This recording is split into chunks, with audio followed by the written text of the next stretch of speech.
할렐루야. 오늘 우리 EM 업타운 놀스요 캠퍼스에서 세례와 입교식이 있어서 거기 다녀왔습니다. 시간에 쫓기는 예배 한 5분 10분 늦을까봐 굉장히 조마조마하면서 이렇게 급하게 왔는데 주차장에 들어오니까 이미 5분이 늦었는데 그때 들어오시는 분들은 너무나도 여유롭게 들어오시더라고요. 그래서 이제 제 시간에 우리가 예배 드리고 하나님께 영광 올려드리면 좋겠습니다. 오늘은 마가복음 네 번째 예수를 만나다, 자유를 주시는 분을 만나다라고 하는 제목으로 말씀을 나누겠습니다. 하나님 나라에는 진정한 자유가 있습니다.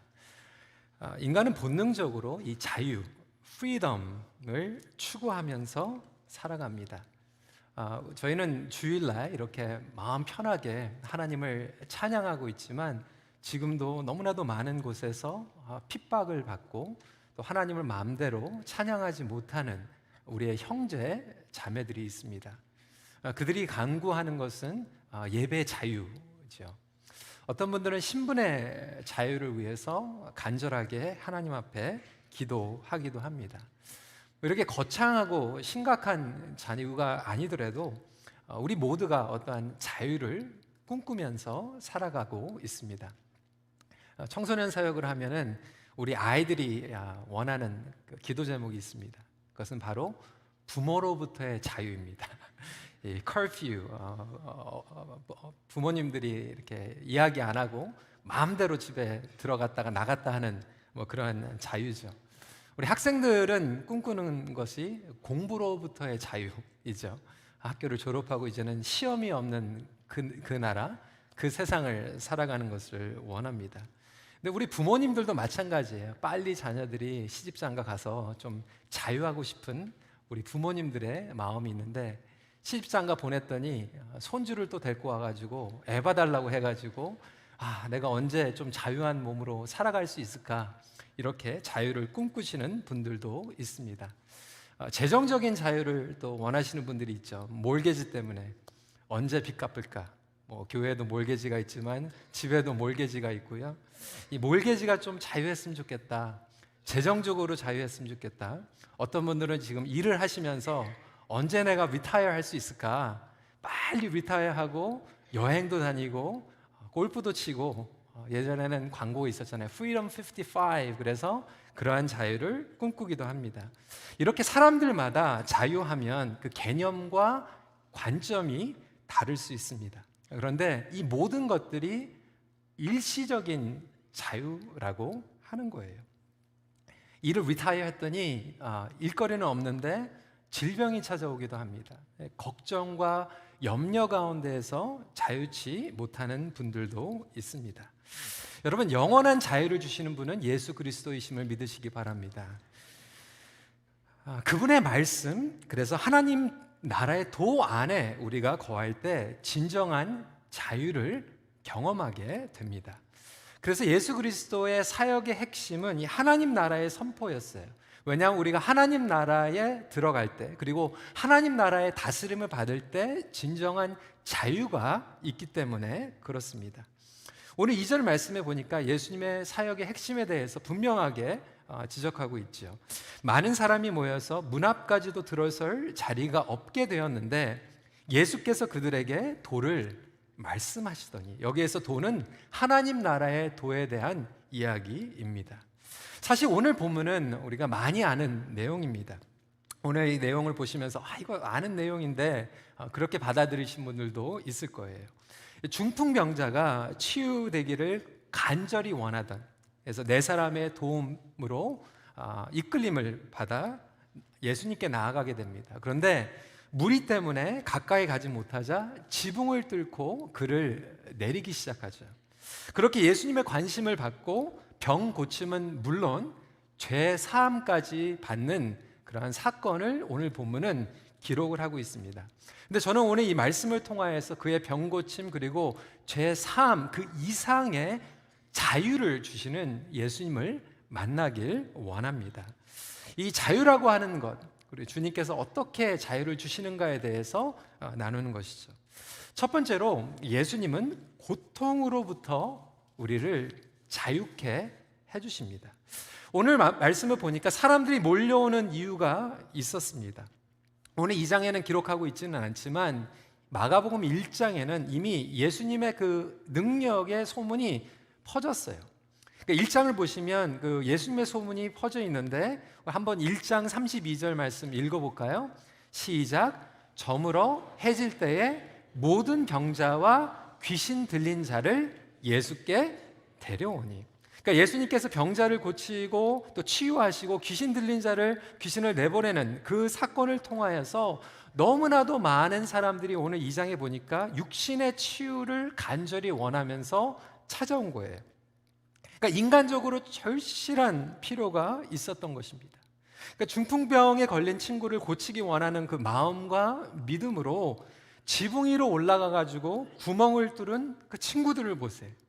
얼마나 간절했는지 모든 수단과 방법을 가리지 않았다라고 하는 거예요.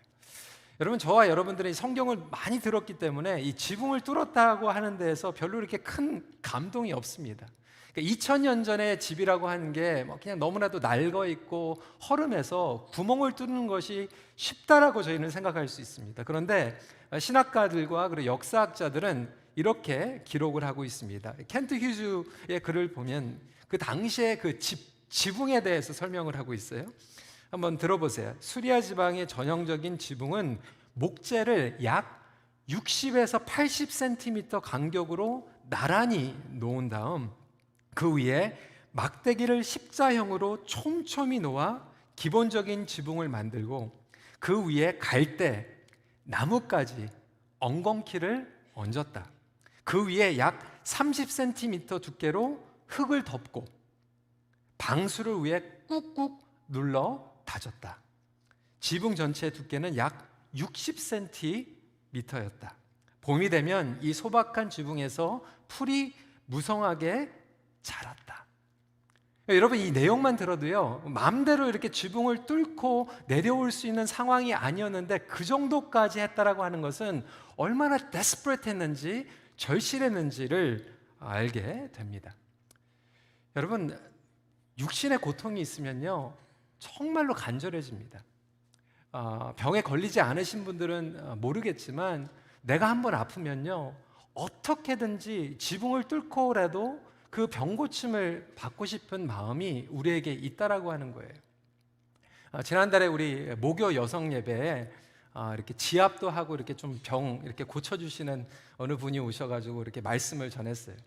저는 그때 노예 미팅이 있어가지고 참석을 하지는 못했는데 제가 갔다 오니까 그런 보고를 하더라고요. 여태까지 모교 여성 예배 참석 중에서 제일 많이 참석을 했다라고 하는 거예요. 그 얘기를 듣는데 처음에는 저도 좀 놀랐어요. 왜냐하면 담임 목사가 그렇게 나오라고 해도 안 나오시고 외부에서 좋은 강사가 온다고 해도 안 나오시던 분들이 병 고친다고 하니까 그냥 이렇게 나와 있는. 그래서 제가 그 생각을 하면서 나도 이제 좀 뭔가 지압을 좀 배워야 되겠다.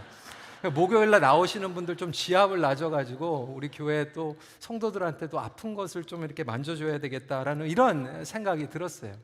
근데 곰곰이 묵상을 해보니까 얼마나 간절했으면, 마음이 아픈 것도 힘들지만 육체적으로 힘든 분들이 얼마나 간절했으면 그렇게 주님 앞에 나올까라는 생각을 하게 됐습니다. 내가 만약에 예수라면 저는 좀 기분 나빴을 것 같아요. 왜 남이 지붕을 뚫고 내려오는가? 나한테 허락도 안 받고 지붕을 뚫고 지금 내려오는, 어떻게 보면 굉장히 무례한, 그리고 다른 사람들을 배려하지 않는 그러한 모습이 숨겨져 있다라고 하는 거예요. 그런데 예수님께서는 지붕의 구멍을 뚫는 것을 보신 것이 아니라 얼마나 절박했으면 그 고통에서 자유함을 얻기 위한 그 마음을 보셨다라고 하는 것이죠. 그래서 중풍병자에게 긍휼을 베푸십니다. 여러분, 이 고통이라고 하는 것은 어떻게 보면 참 상대적일 수 있어요. 다른 사람들과 비교해서는 내 고통이 더 아프다라고 생각할 수 있습니다. 여러분, 캐나다 참 춥습니다. 그렇죠? 영하로 내려갈 때 체감 온도 막 영하 30도까지 내려갑니다. 이번에 홍콩에 다녀왔는데요, 홍콩은 참 덥더라고요. 그래서 겨울에 가장 추워지면 얼마 정도까지 내려가냐고 그랬더니 영상 3도래요. 근데 여러분, 우리가 웃는데요, 영상 3도인데 얼어 죽는 사람이 있어요. 굉장히 이 고통이요, 상대적인 것입니다. 우리는 그게 뭐가 이렇게 춥나 그렇지만 거기에 적응이 되고 거기서 살아가는 사람들은 영상 3도가 얼어 죽는 것 같은 그런 추위를 견딜 수 있다라고 하는 거예요. 그러니까 육체적인 고통도 내가 아프지 않기 때문에 상대방에 대해서 이해하지 못하지만 그 상대방이 가지고 있는 그 육체적인 고통이라고 하는 것은 개개인마다 다른 육체적인 고통일 수 있다라고 하는 것이죠. 하지만 육체적인 고통보다 더 아픈 것이 있습니다. 그것은 바로 정신적인 고통입니다. 그리고 관계적인 고통입니다. 고통 가운데서 가장 아픈 고통은 뭐냐면 죄의 고통입니다. 죄로 말미암아 하나님과의 관계가 손상이 되고 다른 이들에게 상처를 주고 나에게도 심지어는 상처를 주기 때문에 그렇습니다. 이 죄의 고통 가운데 있는 분들은 죄책감을 가지고 있어요. 영혼의 어둠과 두려움 가운데 그리고 하나님과의 단절감을 경험하게 됩니다. 그래서 하나님께서는 우리에게 육신적인, 육체적인 고통만 피로를 채워주시는 것이 아니라 그거보다 더 무겁고 처절한 죄의 고통 그리고 사망의 고통에서 자유케 하시기를 원하신다라고 하는 거예요. 예수님께서는 자신이 육체적인 치유자로 알려지도록 홍보하지 않으셨어요. 프로모션하지 않으셨어요. 물론 치유 사역을 하셨지만 그것이 본질은 아니었어요. 하지만 그거보다도 우리의 영혼을 자유케 하시기 위해서 이 땅에 찾아오셨다라고 하는 거예요. 우리는 영적인 것, 눈에 보이지 않는 것에 대해서 신중하게 바라볼 필요가 있습니다. 저는 우리 교회 모든 성도님들이 죄에서 자유케 되는 은혜를 경험하시길 간절히 소원합니다. 근데 예수님께서는 우리의 육체적인 고통을 통하여서 주님 앞에 나왔을 때 그 고통도 이해해 주시고 긍휼도 베풀어 주시지만 그거보다도 더 심각한 죄의 고통과 사망의 고통에서 우리를 치유해 주신다라고 하는 거예요. 그런데 여기에서 주님은 머무러 계시지 않으신다라고 하는 거예요. 예수님은 죄 사함보다도 더 깊이 들어가길 원하십니다. 죄 사함은 어떻게 받습니까? 여러분, 제사함은 누구에게로부터 받게 됩니까? 누군 것 같아요? 너무 어려워요? 오늘 본문에 정답이 적혀져 있지 않습니까? 7절 말씀 읽어볼까요? 시작. 오직 하나님 한 분 외에는 누가 능히 죄를 사하겠느냐? 누가 죄를 사해 주신다고요? 하나님 한 분만이 죄를 사해 주시는 거예요. 맞습니다. 오직 하나님 한 분만이 우리에게 죄사함의 자유를 주신다라면 오늘 10절에 보니까 그러나 인자가 땅에서 죄를 사하는 권세가 있는 줄을 너희로 알게 하려 하노라 하시고 중풍병자에게 말씀하시되. 그러니까 오늘 본문의 핵심은 뭐냐면 죄사함도 아니에요. 죄사함을 주시는 분이 누구인가? 하나님이라고 하는 거예요. 그래서 하나님 나라의 복음이라고 하는 것, 그것은 그 본질과 핵심이 하나님을 아는 데 있다라고 하는 거예요. 우리가 주님을 알기 원하는 것은 죄사함을 목적으로 한 것이 아니라 하나님의 온전한 자유를 누리기 위함이에요. 그리고 하나님을 알게 되면 죄사함을 받게 되는 거예요. 죄사함을 받기 위해서 하나님 앞에 나가는 것이 아니라 하나님을 알았더니 하나님께서 우리에게 죄사함을 베풀어 주신다라고 하는 거예요. 그래서 우리의 삶 가운데서 가장 처절한 고통은 뭐냐면 죄의 고통도 아니고 하나님을 알지 못하는 고통이라고 하는 거예요. 하나님을 알게 됐더니 죄사함을 받게 되는 거예요. 죄 해결을 받았더니 우리의 육체적인 피로도 경험하게 되는 거예요. 그래서 오늘 말씀의 핵심은 뭐냐면 하나님을 아는 거예요. 예수 그리스도는 과연 누구인가? 예레미야 2장 19절 말씀 같이 한번 읽어보도록 하겠습니다. 시작. 내 악이 너를 징계하겠고 내 반역이 너를 책망할 것이라. 그런즉 내 하나님 여호와를 버림과 내 속에 나를 경외함이 없는 것이 악이요 고통인 줄 알라. 주 만군의 여호와의 말씀이래요. 그러니까 우리가 하나님을 알지 못하고 경외하지 못하면 고통이 따를 수밖에 없다라고 하는 거예요. 사랑하는 성도 여러분, 여러분은 어떤 고통 가운데 계십니까? 어떤 분들은 지금 죄의 고통 가운데, 괴로움의 고통 가운데, 육체적인 고통 가운데 계실 거예요. 그 근본적인 해결은 하나님을 온전히 말씀을 통해서 아는 것이라고 오늘 예수님께서 우리에게 정답을 주고 계십니다. 주님을 알아가기로 힘쓰는 우리 큰빛교회 성도님들이 되시길 주님의 이름으로 축원합니다. 그 고통 가운데에서 우리를 자유케 하시기 때문에 그렇습니다. 진정한 자유함은 하나님을 알고 그분 안에 거하는 것인데, 그렇다면 그 자유를 우리에게 어떻게 주실까요? 두 번째 포인트가 그 정답을 가지고 있습니다. 믿음의 반응을 통해서 자유를 주십니다. 어떠한 반응을 가지고 나오는가, 그것이 중요합니다. 여러분, 오늘도 예배를 하러 나오신 여러분들, 하나님께서 여러분들을 통하여서 보시는 건 뭐냐면 어떠한 반응을 가지고 나오는가, 어떠한 믿음의 자세를 가지고 나오는가가 더 중요합니다. 물론 예수님 앞에 나온 그 무리들이 있어요. 숫자가 있습니다. 많은 숫자가 있었어요. 그런데 예수님께서는 그 숫자의 퀀터티에 관심을 보이시는 것이 아니라 한 사람의 믿음의 퀄리티를 보셨다라고 하는 거예요. 신앙생활도 마찬가지입니다. 우리가 겉으로 어떠한 행동을 하고 있는 것보다 더 중요한 것은 그 사람의 믿음의 반응이에요. 똑같은 말씀을 듣는데도 불구하고 어떤 분들은 오늘 은혜를 받으실 거예요.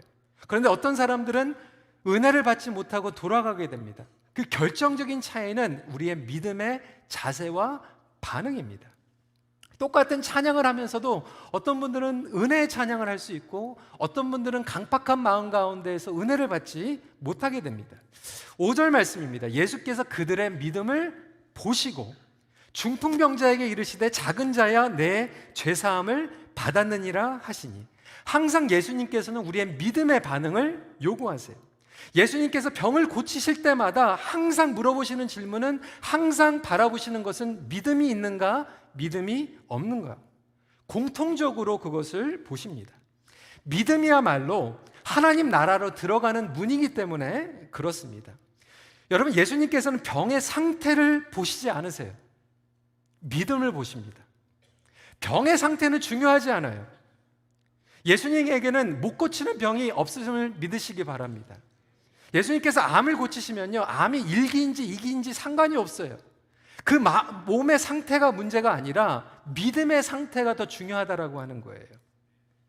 많은 사람들은 이 육체의 고통을 어떻게 하면 피할 수 있을까, 겉으로 드러나는 증상에 우리는 관심을 보입니다. 그런데 주님께서는 속에 있는 믿음을 보시게 됩니다. 과연 저와 여러분들의 믿음은 어떠한 믿음입니까?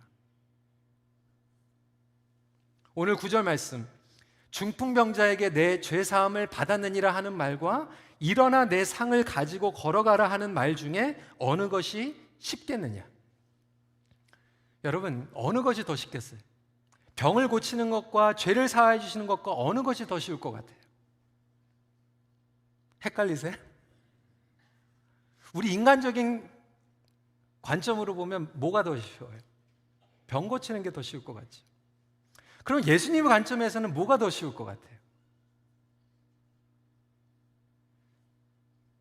엄밀히 여기면요, 예수님에게는요, 둘 다 그냥 쉬운 거예요. 그런데 우리는 예수님에게도 어떤 것이 더 어렵고 어떤 것이 더 쉬울 것이라고 생각합니다.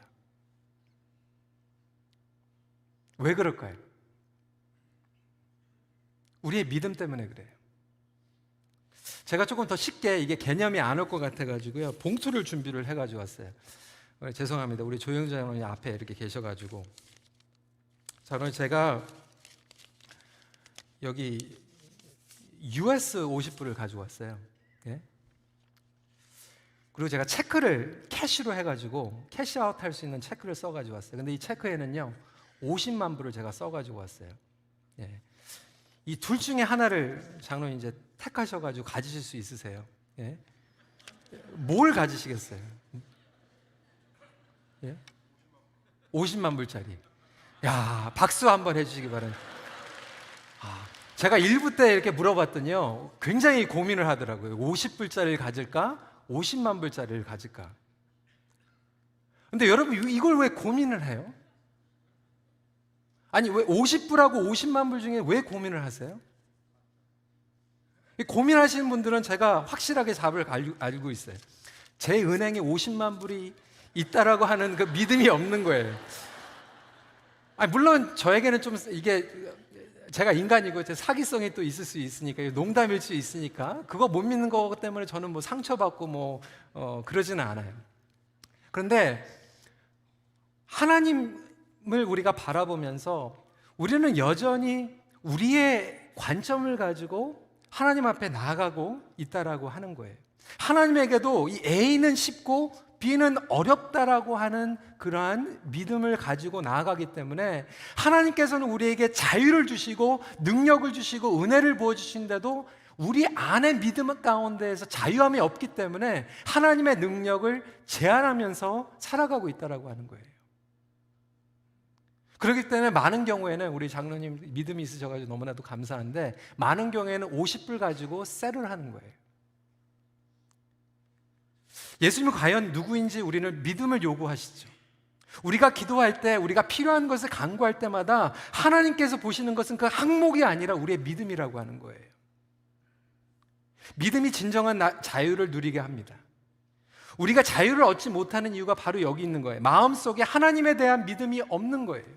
하나님께서 우리에게 이미 복음을 통하여서 자유케 하여 주셨다라고 하는 거예요. 그것을 선포하면서 누릴 수 있는 저와 여러분들이 되시길 주님의 이름으로 축원합니다. 그런데 아직도 우리 가운데 믿음이 없다 보니까 자유를 누리지 못하는 것 뿐이에요. 안타깝게도 그곳에 가까이 있었던 이 서기관들은 예수님께서 그 땅에 계신 거예요.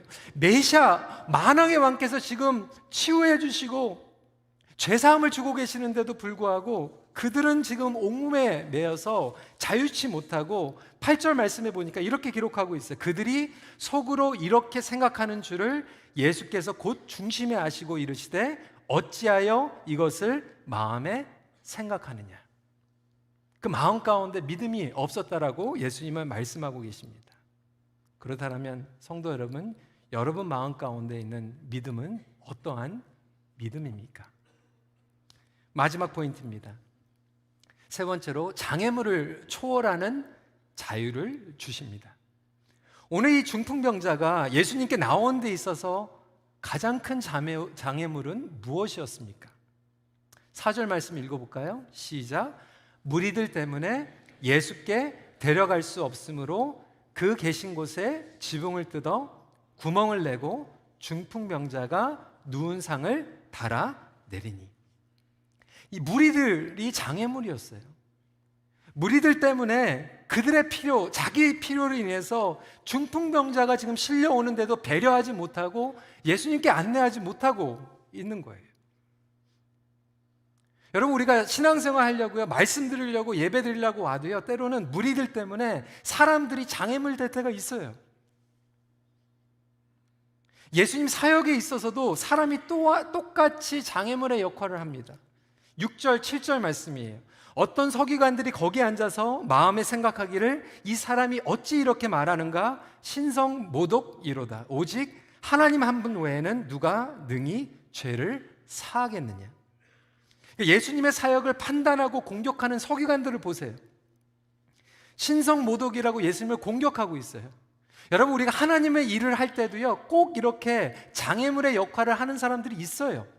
비아냥거리고 책망하고 공격하고 비판하는 사람들이 언제든지 있습니다.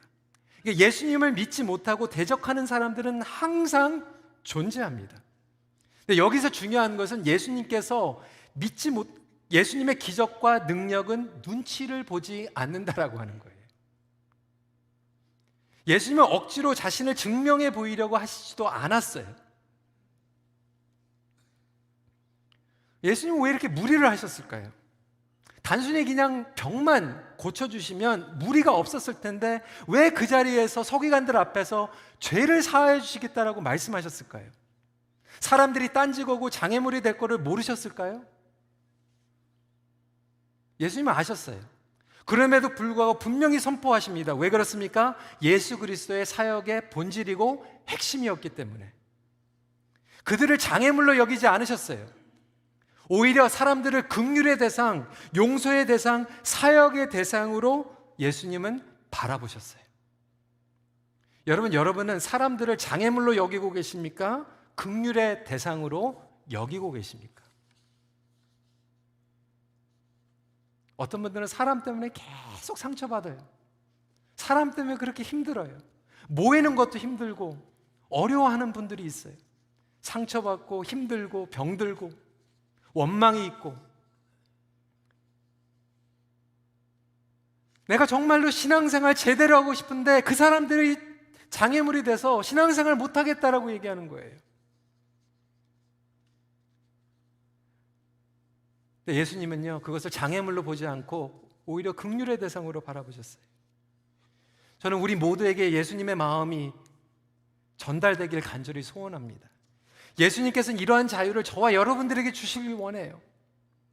이러한 관점으로 보면요, 사람들이요, 우리가 사랑해야 될 사람이에요. 이 중풍병자를 데리고 왔을 때 방해가 된 장애물들도 있었지만 오히려 반대로 중풍병자를 데리고 예수님께 나온 사람들도 있었어요. 그 네 사람, 3절, 사람들이 한 중풍병자를 네 사람에게 메워 가지고 예수께로 올세. 얼마나 고맙습니까? 우리는 사람들을 바라보면서 그 사람 때문에 내가 할 수 없어, 그 문제 때문에 나는 어쩔 수가 없어, 끊임없이 사람 때문에, 상황 때문에, 그 사건 때문에 상처받는 분들이 있고요, 그 문제와 사람을 초월해서 하나님 앞에 나아가는 사람들이 있어요. 여러분은 어떠한 삶을 살아가길 원하십니까? 사실 여러분, 사람이 장애물이 아니에요. 사람이 장애물이 된다라고 생각하는 나의 생각이 장애물이에요. 그 사람 때문에 내가 신앙생활을 못한다라고 생각하는 나의 마음의 자세가 가장 큰 장애물이에요. 그 장애물 때문에 저와 여러분들의 신앙이 정지된 것뿐이에요. 그것 때문에 하나님께서 우리에게 주신 자유를 제한받고 있는 것뿐이에요. 그러니까 하나님 입장에서 얼마나 답답하고 안타까운지 몰라요. 내가 너에게 복음으로 자유함을 줬는데 너는 왜 그것 때문에 자유치 못하니? 왜 그 사람 때문에 장애물로 여기고 신앙을 껑충 성장하지 못하고 있니? 하나님을 제한시켜 버리는 순간 나에게 주신 자유함도 제한시키고 있는 거예요. 예수 그리스도의 마음을 구하시길 바랍니다. 복음의 본질을 회복하시길 주님의 이름으로 축원합니다. 예수 그리스도 안에서 진정한 자유를 경험하게 되신 분들은 그 사람들이 더 이상 나에게 장애물이 아니고 내가 사랑하고 뛰어넘어야 할 사역의 대상, 긍휼의 대상으로 바라보기 시작합니다. 오히려 내가 뛰어넘어야 될 성장의 계기로 다가오기 시작합니다. 사랑하는 성도 여러분, 오늘 말씀을 정리하면서 저와 여러분들의 태도와 삶은 어떠한가 다시 한번 살펴보기를 소원합니다. 하나님께서 우리에게 주신 자유를 우리의 믿음 때문에 제한하고 있는 것이 아닌지, 혹시 나의 삶 가운데 군데군데 있는 사랑해야 될 사람들이 나의 장애물로, 그것 때문에 저 사람 때문에 내가 신앙생활 못하고 있다라고 착각하면서 살아가고 있지는 않은지 돌아보는 시간이 되길 간절히 소원합니다. 예수 안에서 진정한 자유를 매일 누리십시오. 기도하겠습니다.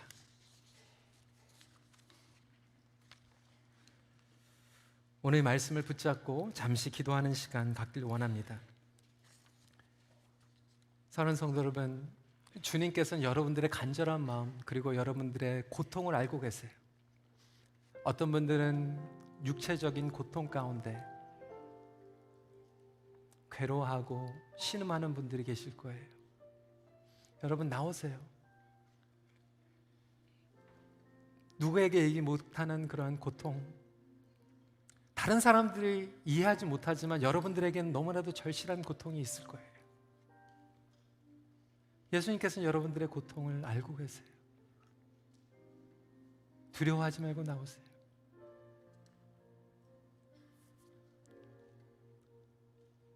예수님께서 그 필요를 채워주시지만, 하지만 우리가 주님 앞에 나올 때 그거보다 더 큰 고통, 죄의 고통, 불안의 고통, 영혼의 고통, 가장 큰, 우리가 하나님을 온전히 알지 못하기 때문에 우리의 영혼 가운데 있는 그 고통을 주님께서는 채워주시길, 그리고 치유해 주시기를 원하십니다. 우리 시간에 주님 앞에 나와 믿음을 가지고 반응했으면 좋겠어요. 주님, 주님께서는 나를 채워주시는 분입니다. 주님 안에서 내가 자유함을 얻기 원합니다. 주님, 내가 복음을 안다고 얘기하지만 나의 삶 가운데는 자유함이 없습니다. 나를 자유케 하여 주시옵소서. 내가 자유하는 그러한 믿음을 갖게 하여 주시옵시고, 나의 삶 가운데 그 장애물 때문에 내가 주님 앞에 나가지 못한다고 생각했던 그 잘못된 생각과 나의 마음을 주님께서 고쳐주셔서 나의 생각과 나의 마음이 자유케 되고 주님 앞에 나갈 수 있도록 인도하여 주시옵소서. 이 시간에 함께 기도하는 시간 갖도록 하겠습니다.